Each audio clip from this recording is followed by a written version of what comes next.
Thanks, Monica. We will be sharing the slides and some resource materials with you by email after this presentation. So welcome. We're really glad that you chose to spend this time with us this afternoon. We're excited to share the latest Needham Parent Survey data with you all. As you probably are well acquainted, we use this data as important information to inform the work that we do for the Coalition for the Substance Prevention Alliance of Needham, much like we do with the Metro West Adolescent Health Survey data.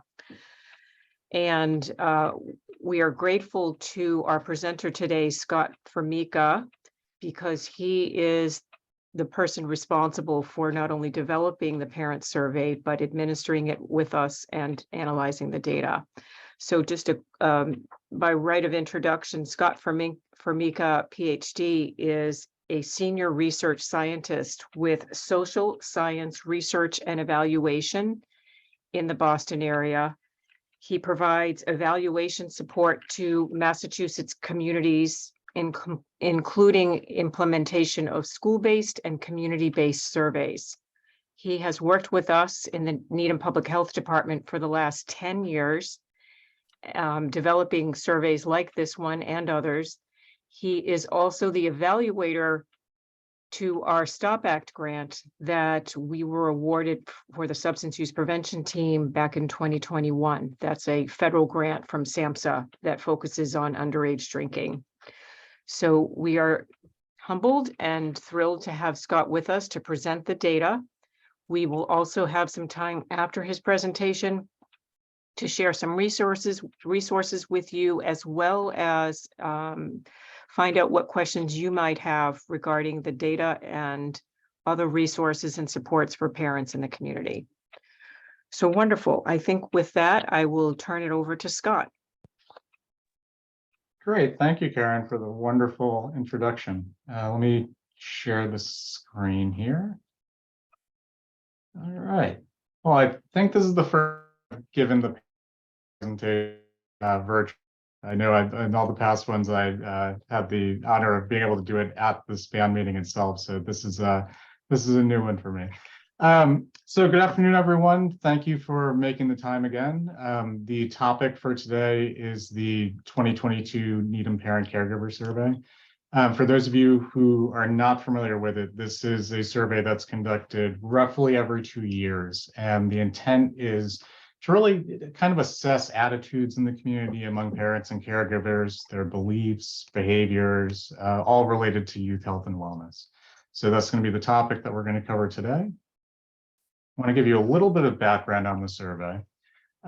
So SPAN and the Needham Public Health Department conducted the survey online. And as I mentioned, it's a survey of parent and caregivers. And the focus of the survey is on parents and caregivers of youth who are in grades 6 through 12. So we try to be very comprehensive and get the middle school population and also the high school population. The survey has 7 different areas in it. We're just going to be covering the highlights this afternoon. There is a comprehensive report with the totality of findings, and as Karen indicated, the coalition does kind of mine data from that and extract information to inform media campaigns, other prevention activities that they sponsor and are a part of. But in large part, the topics that are covered, the main domains, are youth health and wellness. We have some questions about home and community life, so what's going on out in the community. We have questions about communication, both with children, with their child, and with other parents. This has been something that we've looked at for a very long time, trying to get a sense of, are parents and caregivers actively talking and communicating with their children? Are they talking with other parents and caregivers in the community? The 2022 survey was completed by 180 parents and caregivers. I'll mention a little more about that as we get further in. And the survey was open online between April and June of 2022. We estimate that the survey was completed by roughly 10% of the households in Needham with at least one 6th through 12th grader currently attending Needham public schools. We do that by looking at the enrollment from the Department of Elementary and Secondary Education, and then trying to apply a formula and figure out approximately how many students are in the community and how many children each parent caregiver has. The survey itself was also administered in 2011, 13, 15, 17, and 19. We did take a year off, so we should have conducted this in 2021, but we decided to delay the implementation a year due to the COVID-19 pandemic. I was joking with Karen earlier. I think she said I've been working in and around Needham for at least 10 years. When I gave the first presentation in 2011, I think my son was 3 years old, and now he's going into high school. So I remember thinking back then, oh, those poor parents of middle school and high school kids, and now I'm solidly within that demographic. All right. Next slide here. There are a couple of caveats that I'd like to cover before we get into the presentation itself. I do want to acknowledge right up front that we had a historically low response rate in 2022. We expected this would be the case. Again, due in large part, we assumed to the COVID-19 pandemic. That's still going on. And in addition, survey response rates in general right now are very low across the board. If you talk to anyone who's in the field, I think people are over-surveyed at the moment. There were a lot of surveys going on around COVID-19. There are just a lot of surveys in general. So we kind of expected that. We fully expect that when we repeat this in 2024, that we'll kind of be back up, 400 or more. And you see the historical number of individuals who've responded in the chart here on the right. A couple of other caveats that I do want to cover. We did make some substantial updates to the survey in 2022. So that influences our ability to talk to the trend in some of these figures over time. We thought it was time to update the survey. It hadn't been updated in a very long time. Thinking back to when it was first developed in 2011, right, just for sake of discussion, electronic vaping products weren't really on the market, right? There's an entirely new world of social media since 2011, changes in laws and policies in Massachusetts, not the least of which is changes to adult recreational marijuana laws. So it was time to update the survey to make it a little more relevant. So we took this opportunity to do that. There's also, with the items where we do have trend data, where we've asked the questions going back to 2011, there is the unknown influence of the pandemic. So we assume that some of these things are going to change and move around just due to the pandemic alone. So that's something to kind of keep in the back of your minds, that when you're looking at something, yes, we do see change. Is it as much change as we would or might have seen had there not been the pandemic? That's a big question mark. So just something when you're interpreting the data to keep in mind. This is really, for all intents and purposes, a snapshot in time. Now, on the positive side, as I mentioned, we had a low response rate, but that doesn't mean that these data aren't important, that they're not useful, and that they're not representative of the community. We have no indication that that's the case. If you look at some of the patterns in the data, they're very similar to past years. And I think importantly, from the methods side, all of the safeguards, all of the different methods that we put into place to ensure quality data, we did that in 2022, just the same as we did in 2019 and earlier years. So there's some caveats I wanted to mention up front.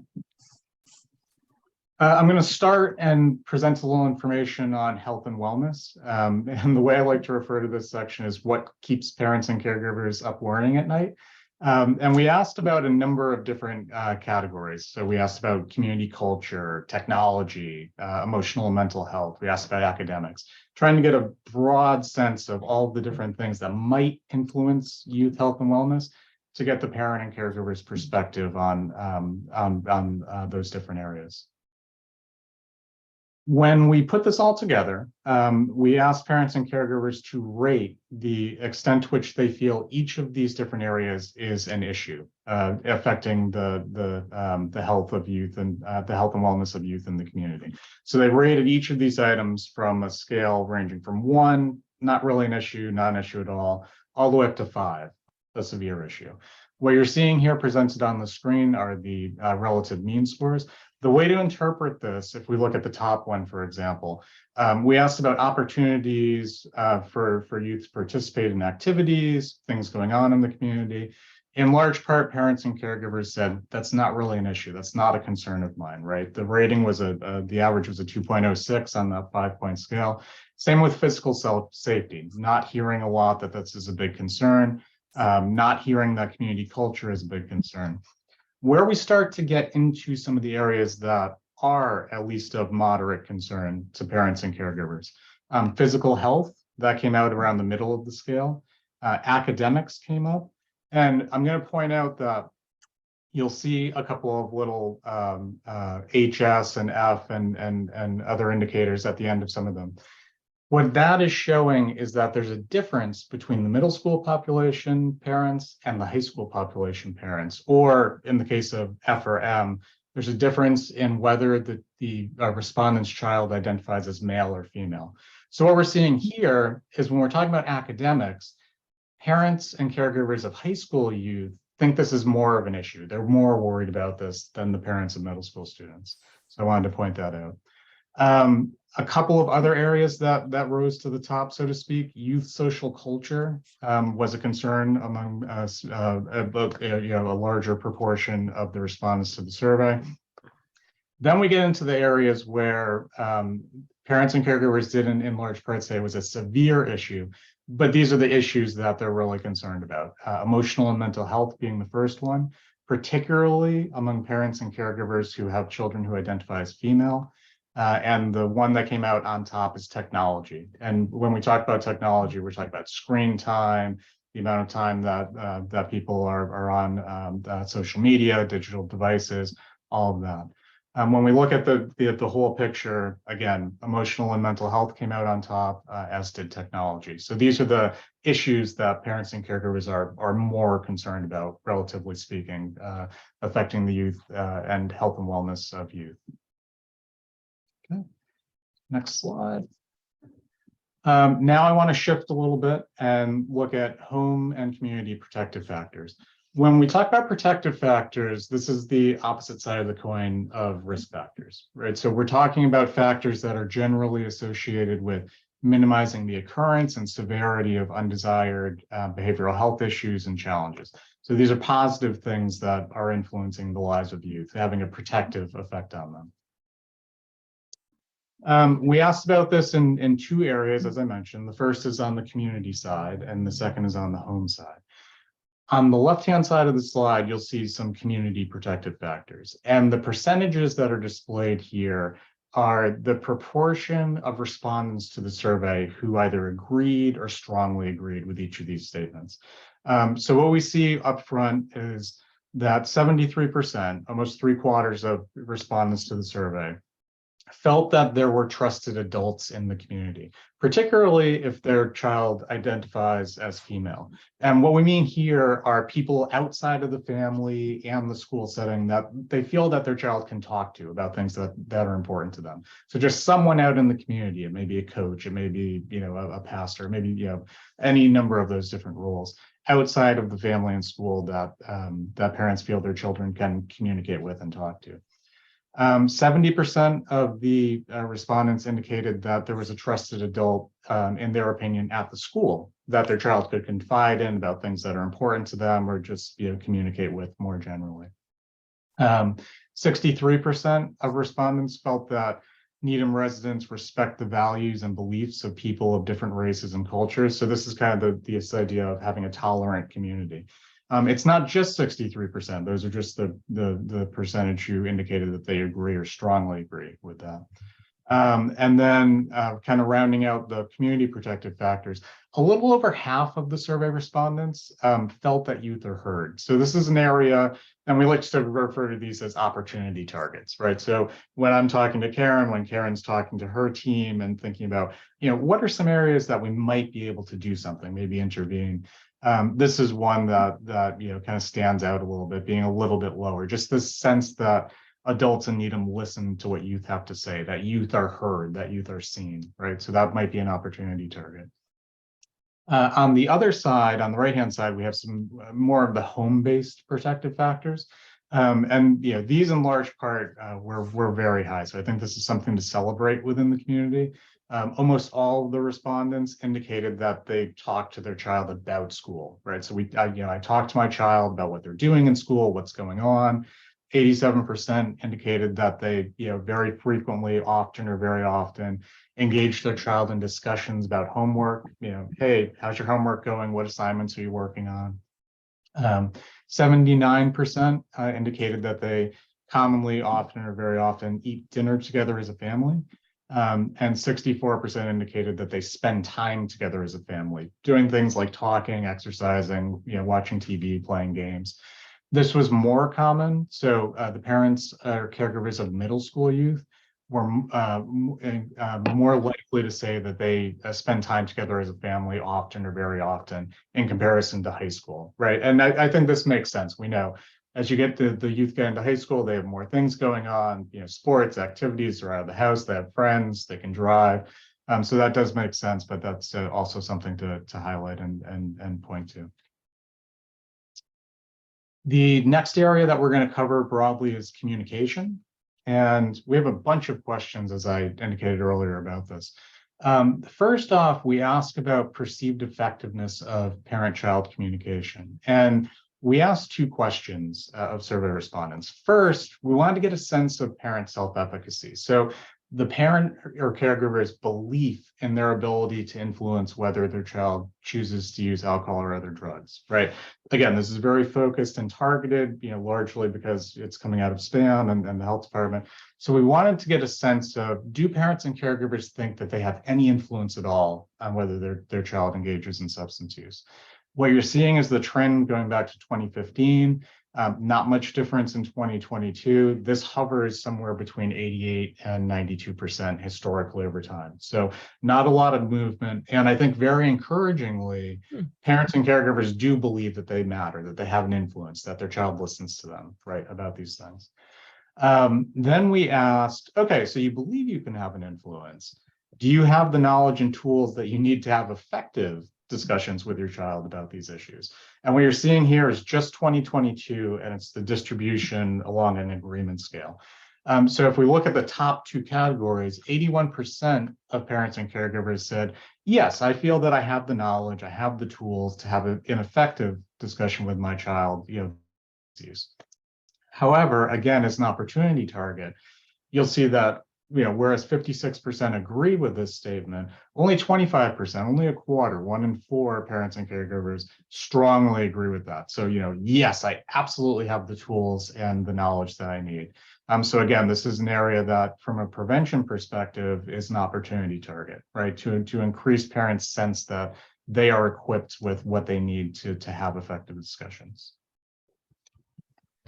Then we asked about whether the parent caregiver respondent ever talked about substance use, both with their child and with other parents. And here you're seeing the trend going all the way back to 2011. Again, I think the thing to point out is that these data are very stable, which is what we like to see. As a survey researcher, I hate when numbers bounce all over the place, because that tells me things aren't really changing, something else is going on or something else is wrong, right? So we like to see gradual change in movement. So what we're seeing here is on the top line, this is the proportion of parents and caregivers who reported that they've ever engaged their child in a discussion about substance use. And we see that in 2022, it was 95%. So almost all parent and caregiver respondents said, yes, I have talked to my child about substance use. I have talked to my child about these issues. As you'll see up in the top in the legend, this was more common among parents and caregivers with high school aged youth in their household, which again makes sense. They've had more opportunity to have these discussions. They went through middle school, right? They're in high school, so they have a longer time horizon in which to have had these discussions. The blue line on the bottom is looking at how many of those same parents and caregivers reported that they talked to other parents and caregivers about youth substance use. This has slightly declined over time. So when we asked in 2011, roughly 65% or 2/3 said, yes, I have talked to other parents and caregivers.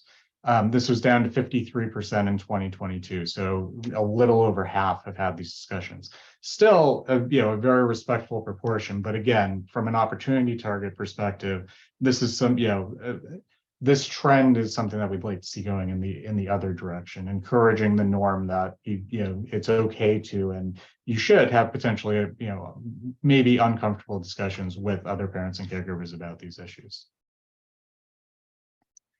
Then we were curious about if they were having discussions with their child about substances, what substances specifically were they talking about with their child about? And this is showing since the start of the school year. So now we're looking back at last academic year, since we did it earlier in 2022. We asked, since the beginning of the school year, which of these different substances have you talked to your child about? 88% of respondents said, I talked to my child about alcohol. 79% said, I talked to my child about marijuana, right? 79% said, I talked to my child about tobacco. The parents and caregivers of middle school youth were more likely to have covered or talked about tobacco with their child than the high school parents. 77% talked to their child since the beginning of the school year about vaping, electronic vapor products, and 57% said they had a discussion about misuse of prescription drugs. So it's just giving you a sense of what these conversations tend to look like, what specific substances tend to be covered around the minds of parents and caregivers. We then asked about different prevention strategies that parents have discussed with their child. So the idea behind these questions is we all try to do things and have discussions with our child. Be careful. Don't do this. Consider this. Right. Think about this. And these are the top areas where parents and caregivers are having these different discussions with their children. So when we look at it this way, 92% of the survey respondents said, I have talked to my child about calling home or sending me a text if they feel unsafe, right? If maybe they have engaged in substance use, consumed too much, if they don't want to get in the car with someone else, if they're just feeling generally unsafe, something's going on. I've talked to them and said, just text, call, do whatever you need to do, 92% of parents. 87%, so almost an equal number, have gone on to make the point that their child should never be scared to call home, right? So it can be very scary for a child to have to make the call home to say, oh, I'm in trouble, something happened, something's going on. So parents and caregivers in large part who responded to the survey said, that's something we really try to reiterate. Don't be scared to call home. 84% of respondents said that they've talked to their child about never riding in a car or vehicle with a person who drank alcohol. This conversation was more common among parents of high school students, followed closely at 74% by discussions about never driving after drinking alcohol. So don't drink and drive. Again, more common among high school parents. 69% of the survey respondents said that they talked to their child about refusal skills or ways to say no, right? Different ways to make the decision and to communicate that they are, don't want to engage in various types of substance use. And then toward the bottom, 65% and 58% respectively, so a little over half, approaching 2/3, have had parallel discussions specific to marijuana. So don't drive if you're consuming marijuana. Don't get in the car with someone if they've been consuming marijuana in any way. Again, those conversations tend to be more common among parents of high school aged youth. The next area that we want to highlight are attitudes, perceptions, and beliefs among parents and caregivers. So we asked a number of different questions in this area. And first off, we wanted to get a sense of to what extent parents and caregivers disapprove of different types of youth substance use. And here we asked about different substances and patterns of use on a scale from 1, where the parent or caregiver feel that's not at all wrong, up to a value of 4, which the parent and caregiver thinks that use of this substance in this way is very wrong.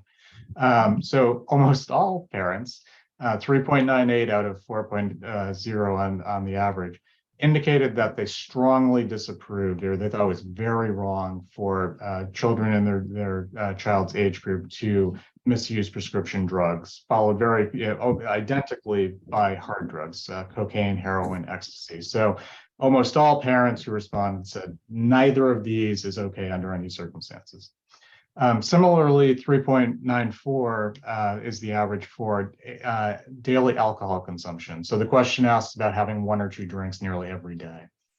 High levels of disapproval, again, for use of electronic vapor products for vaping, followed by tobacco, followed by marijuana, followed by occasional alcohol use. That might be having 4 or 5 drinks in one setting, once a month. So I think the point here that we want to convey is high levels of disapproval of youth substance use across the board, more moderated for marijuana and occasional alcohol use when we think about it that way. I'm going to go to the next slide. We also asked parents and caregivers about perception of peer support. So in this question, what we found is that a little over 2/3, 68%, said that they feel that they can have an open and non-judgmental, importantly, discussion with other Needham parents and caregivers about youth alcohol and drug use. You'll remember back, we asked that question about have they ever had a conversation with the parents of their children's friends, right? So what this is showing is that roughly 2/3 are indicating, I think that if I had that conversation, it could be open, it would be non-judgmental, and I could engage in conversation with them. Again, an opportunity target here, specifically in that only 14% strongly agreed with that statement. So there's still a little bit of hesitation, I think we're seeing when we ask parents and caregivers about this. Then we asked a different question, and we broke these data by whether the oldest child for the parent and caregiver was at the middle school level or at the high school level. And we wanted a sense of what does the calling behavior look like.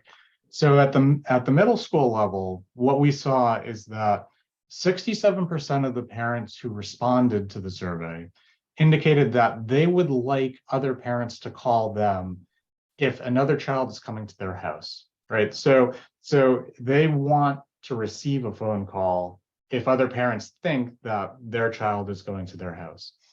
78%, so almost 80% of the middle school parents felt comfortable making that call to others. So if my child says they're going to your house, roughly 80% said, I'm comfortable with picking up the phone and just calling to check to make sure that the other parent and caregiver is going to be there, or at least that they're aware that my child is coming over. 70% of middle school parents then went on to say, I routinely make that call. So I do call other parents, not just am I comfortable doing it, I do call other parents. Then we look at the high school age group, and it varies a little bit here. So at the high school age group, what we find is that half of the parents and caregivers want other parents to call them. So that's coming down from the middle school level. 54% say they're comfortable calling other parents. Only 19% of high school parents indicate that they routinely will place a call to other parents just to check that the other parent or caregiver knows that their child's going over, to check that someone will be home, that there's maybe not a party going on or something like that. Then the next layer of this is we ask them to estimate what their peers do in the community. And this is denoted by the yellow stars and the corresponding percentages. At the middle school level, and we'll go to the left here, as I said before, 67% of middle school parents said that they want other parents or caregivers to call them, but they think that only 46% of others feel that way. Similarly, 70% of the middle school parents who were surveyed said, I call other parents. That's something that I routinely do. They think that only 36% of other parents make that phone call. And then when we get to the high school level, again, half of the parents and caregivers said that they wanted to be called. They think that only 1/3 of other parents want to be called. They were actually fairly close on the other one. So 19% of the high school parents saying that they routinely call others, and they think about 19% of other parents and caregivers at the high school level call others as well. So what we're seeing here is a gap between what people are saying that they do and what they think others do. So that's a gap that, we've been working at, I think SPAN has been working to close over time, to change that normative perception, ranging in between the two. Then we asked parents and caregivers to indicate what they think are the primary sources or primary source of alcohol by youth. And again, we split this by middle school parents and high school parents. At the middle school level, parents and caregivers think that youth usually obtain alcohol from home without parental knowledge. That was the most common place that they think that middle school youth usually obtain alcohol, followed by at a party, from home with parental knowledge, from someone they know over 21, and from a friend not at a party. This looks a little different when we get up to the high school parents and caregivers. They think that youth usually obtain alcohol from a party, so not from home, from an external setting, followed by home without parental knowledge, very similar, from someone they know over 21, from a friend not at a party, and then finally from home with parental knowledge. Then we looked at this in relation to the Metro West Adolescent Health Survey, which is based on what the students or the youth in the community say are their various sources of alcohol. So this is looking at high school level, grades 9 through 12, based on 2021 data. And what we're seeing is at the high school level, 74% of high school students who drank in the last 30 days said that they got their alcohol, they obtained their alcohol at a party. Followed by from a friend, not at a party, 29% saying from home without parental knowledge, and almost equal number, 28%, indicating from home with parental knowledge, followed by someone they know over 21 using a fake ID and purchasing it without a fake ID. So at the high school level, I'm just going to go back a slide. Parents and caregivers were fairly accurate in their speculation about how youth in that age group obtain alcohol when we look at what the youth are saying as well. Very similar findings there. Then we asked some questions about community culture in general. And here, what we were trying to get a sense of is what parents and caregivers think about the general community culture in Needham around substance use. So what we see is that 68% of parent and caregiver respondents said that they feel that adults support other adults who abstain during social gatherings. And this question was trying to get at, if you are going over to another home in the community, if you're going for a social event, if you're just going to hang out, and someone offers you alcohol or whatever the case may be, whether or not they feel that other parents and caregivers in the community kind of respect decisions to abstain. 68%. 44% parents and caregivers in the community to some extent ignore underage alcohol use, particularly parents and caregivers of high school students and parents and caregivers whose child identifies as female. 39% felt that some parents and caregivers ignore youth marijuana use. So these two questions are really getting a sense that it's just kind of brushed under the carpet, so to speak, or we're not really looking over there at some of these issues.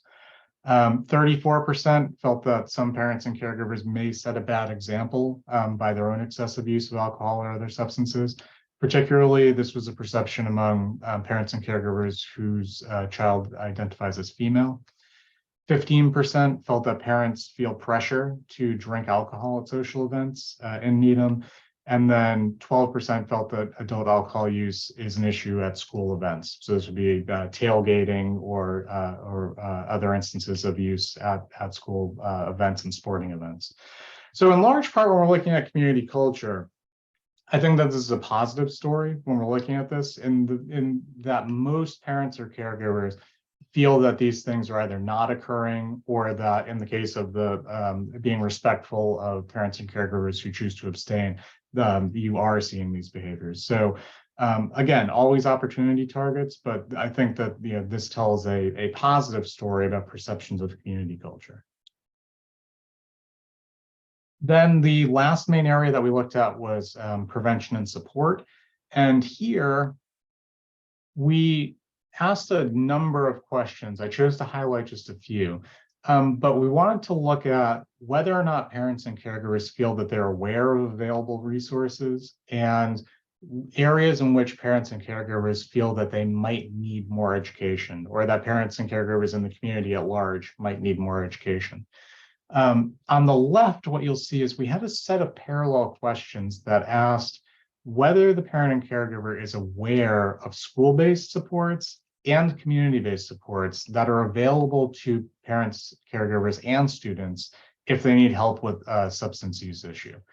In both instances, both at the school level and at the community level, under a quarter, only 20% said that they were aware of those resources, what those resources might be. Again, from an opportunity target perspective, this is something that kind of jumps right off the screen. On the parent and caregiver education side, 79% felt that parents and caregivers in Needham need more education about Massachusetts social host liability law, right? So this is instances of individuals over 21 providing alcohol, particularly to youth or underage individuals. 72% thought that parents and caregivers need more education about marijuana, CBD, and the new laws that have gone into effect in Massachusetts. And then 58% felt that parents and caregivers need more education about electronic vapor devices, about vaping, different technologies that are constantly coming on the market, identifying different electronic vapor devices, just knowing what different things are. So over half indicated that they thought that parents and caregivers in the community needed more education about EVP. We then asked respondents what they feel are the most effective ways to reach parents and caregivers with youth health information. Almost 80%, 79, felt that the most effective way to reach parents and caregivers is through the parent newsletter from the school. If you want to get information and have people pay attention to it, parent newsletter from the school. Followed closely, 74%, by social media, which has changed enormously over time if we go back and look at some of these different sources over time. But 74% said, Facebook, Twitter, Instagram, if it's on my social media feed, I'm going to pay attention to it. The parent-teacher organization emails also came out as a common source that they identified, followed by the school website, primary care and doctor's offices, and then 37% said the Needham Public Library is also a place where they think it would be effective to reach parents and caregivers with this type of information. That brings us to the end of our prepared slides. I said I'd talk for 45 minutes and I talked for 41 minutes. So there you have it. So with that, I am more than happy to answer any questions that anyone has. We have some potential discussion questions here. I think what I'm going to do is I'm going to turn it back over to Karen, because she's a far better facilitator than I am. And we can talk about this, or again, any questions that you have, I'm happy to try to answer. So thank you very much for your time. Thank you, Scott. That was terrific, and lots of compelling data there, as you identified some of the target opportunities as well. So thank you very much. I'd like to just invite anybody who might have a question. You can either unmute or write something in the chat. I see someone has her hand up already. I'll be right there with you, Liz.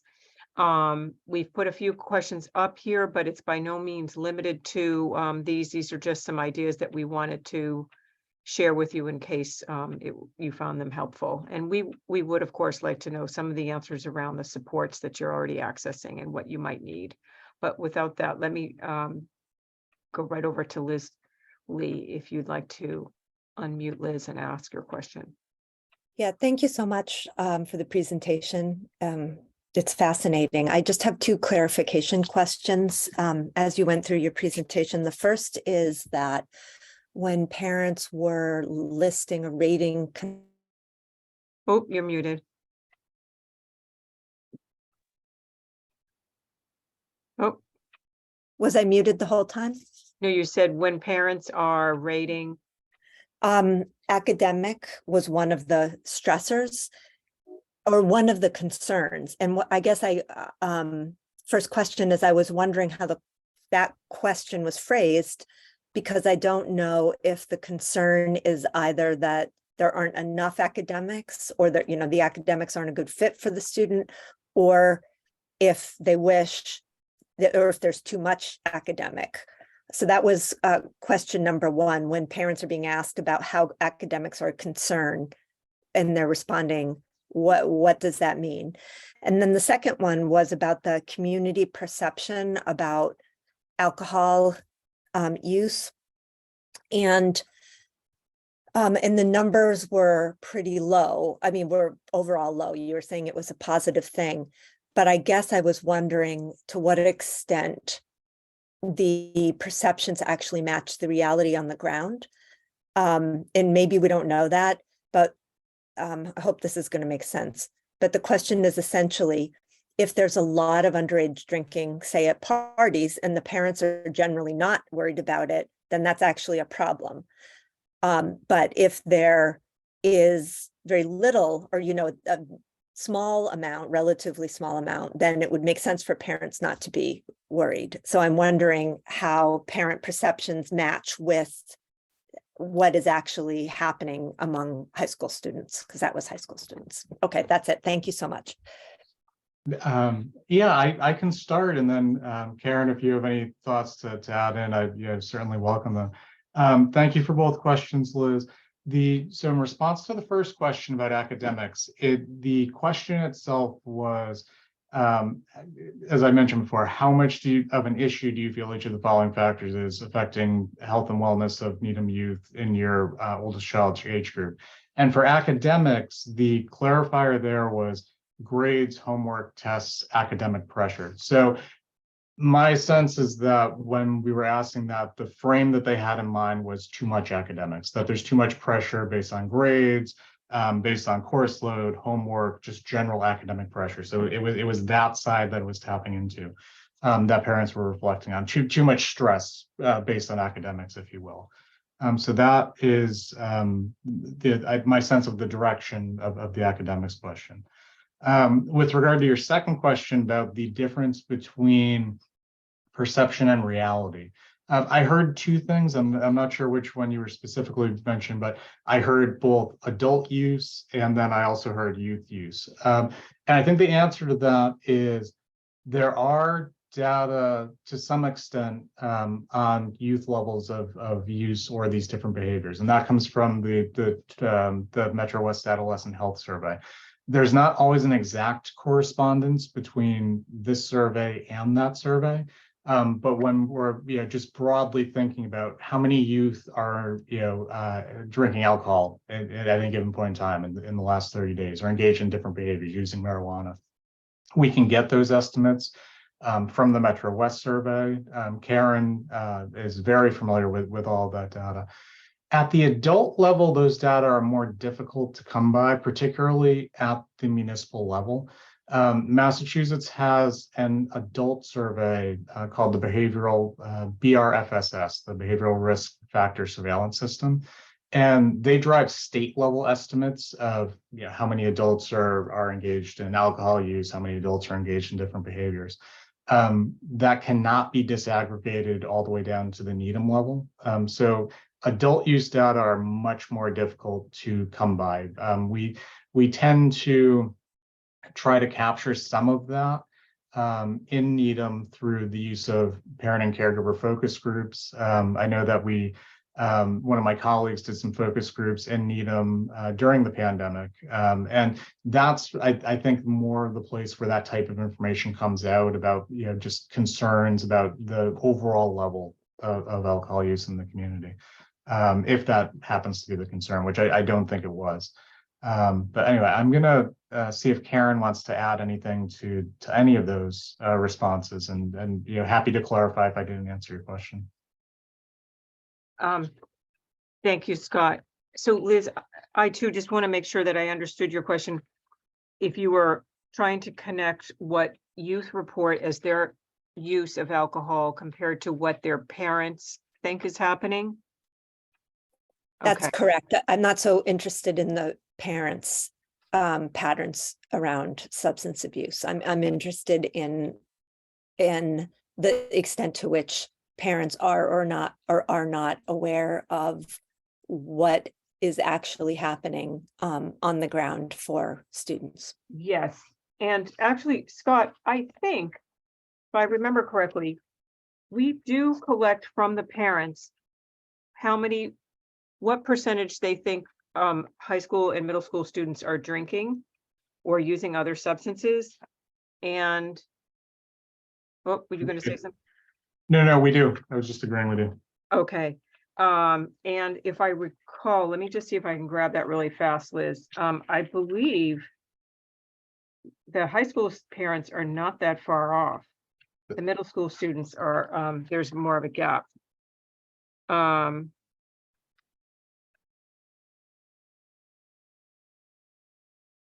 Yeah, in general, Liz, and we can certainly follow up with the specific numbers if you need, but the way Karen characterized it is excellent.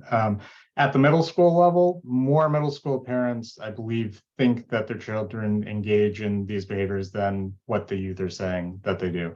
At the high school level, there is not much of a gap. Parents are pretty in tune with what's going on among high school students.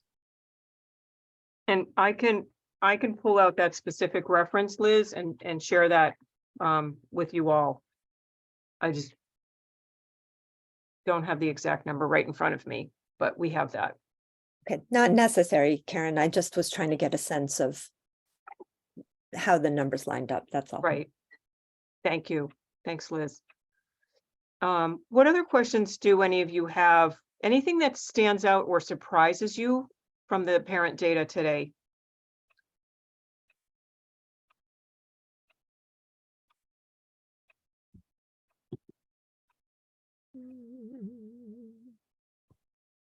Yes, Janet. So I was quite concerned that parents don't feel that they have the education they need, or they're not aware of where to go for supports. That 20% were aware that there was school-based support, and 20% thought they were community-based supports. Now, the thing I was going to ask, is this different from previous years? Those questions were both added for the first time in 2022. They were part of the update, so we don't Okay. have the historic trend on Okay. those. Yeah. I also suspect that if it became an issue for any given parent or caregiver, that they would seek out that information. So it's more just about are they do they have that information before they need it? I think is probably the best way to describe that. Mm-hmm. Mm-hmm. Thank you. I'm also sorry. One other thing. I was kind of interested that they wanted more education on vaping products. I think the trend now is that maybe that's gone down some, although more nationally, I think it is more of an issue, but I think more locally, it's not as much of an issue. Is that right? Sarah, you might have a better handle on that than. Oh, yeah, Janet, vaping really went down after 2019, after in this age group, particularly after the different laws were passed both at the state and the federal level. So yes, I think it is less of a concern, but it's something that we still keep seeing crop up, and Karen probably has a better sense than I do in Needham in particular. But as she mentioned, I work with a number of communities across Massachusetts, and we're still hearing that, whereas it was up around 40%, now it's down around 20%. Still hearing the stories about vaping in the bathroom, about kids finding ways to to skirt the new laws, and about unscrupulous merchants. So that's at least what I'm hearing. Karen may have a better sense of what the landscape or picture looks like in Needham. Actually, and if anybody here in this room has more information, anecdotally, I haven't received a lot of information so far this year, at least from our school leadership partners, around what they see on campus regarding vaping. We know that before the pandemic, they saw quite a lot, whether it was the vaping trash clogging the bathroom toilets, or just students violating the campus chemical health policy by having paraphernalia on them, that kind of thing. We have not, to my knowledge, heard much in the way of that so far, either through the school resource officers or the assistant principals, for example. Sarah, I don't know if you can shed any light on that. I think it is better than before, although I am hearing that it's going up again. So I think right after the pandemic, it had decreased. There weren't as many parties or get-togethers. People were still wearing masks and nervous and whatever. But I'm hearing it's going back up again now. Whether it'll rise to the same levels that it did before, I'm not so sure. But definitely a little bit of an increase recently. Thank you, Sarah. And for anyone who hasn't met Sarah Shine, she's our Director of Youth and Family Services here in Needham. Thank you, Sarah. Angie, you have your hand up. I think there's a question in the chat. Yeah, I just wanted to read out the chat. I don't want to Thanks. shift too quick, but can the data be disaggregated by race, gender identity, family, income? And also, could you talk about how the process assured quality data? Do we know if the 180 families represent diverse race, ethnicity, income, etc.? Great questions. Yes, the data can be disaggregated. And the only reason I pause is that I wouldn't even bat an eye in a normal survey year, but with only 180 respondents, there's not a lot to cut in the data, so to speak, before we bump into very small sample size issues. In a normal survey year and on the historic data, absolutely. We do not ask about family income level, but we do have questions about both the child and the respondents' race, ethnicity, and gender identity. So we could look at some of those factors, and we already looked at differences based on the gender identity of the respondent's oldest child. So that were some of the highlights that we were showing in between. So we have it on that side. From the level of whether or not the survey pool of respondents is generally representative of the community. Again, that's not something that we looked at specifically this year. I have looked at that in the past, and what we do is we look at the extent to which the respondents seem to line up or match, or the gap between respondents and the demographics reported to the Department of Elementary and Secondary Education, right? So we have a sense from DESE of what the racial ethnic breakdown is among students in the district. Certainly we have the census data to look at in the age group likely to have children in these age ranges. So the answer to that is yes, we can. I did not do that in 2022, but that's something we certainly can do.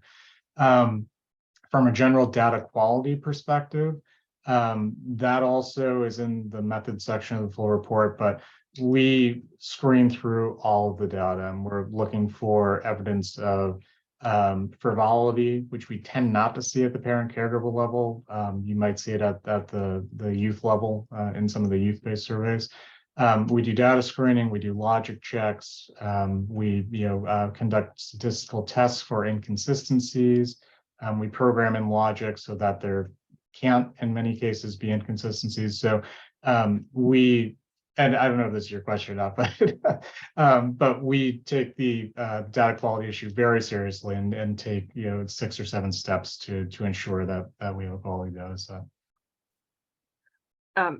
Thank you, Scott, and thank you, Liz, for those questions. Just one last to tag along that. The question is there a reason we don't track income?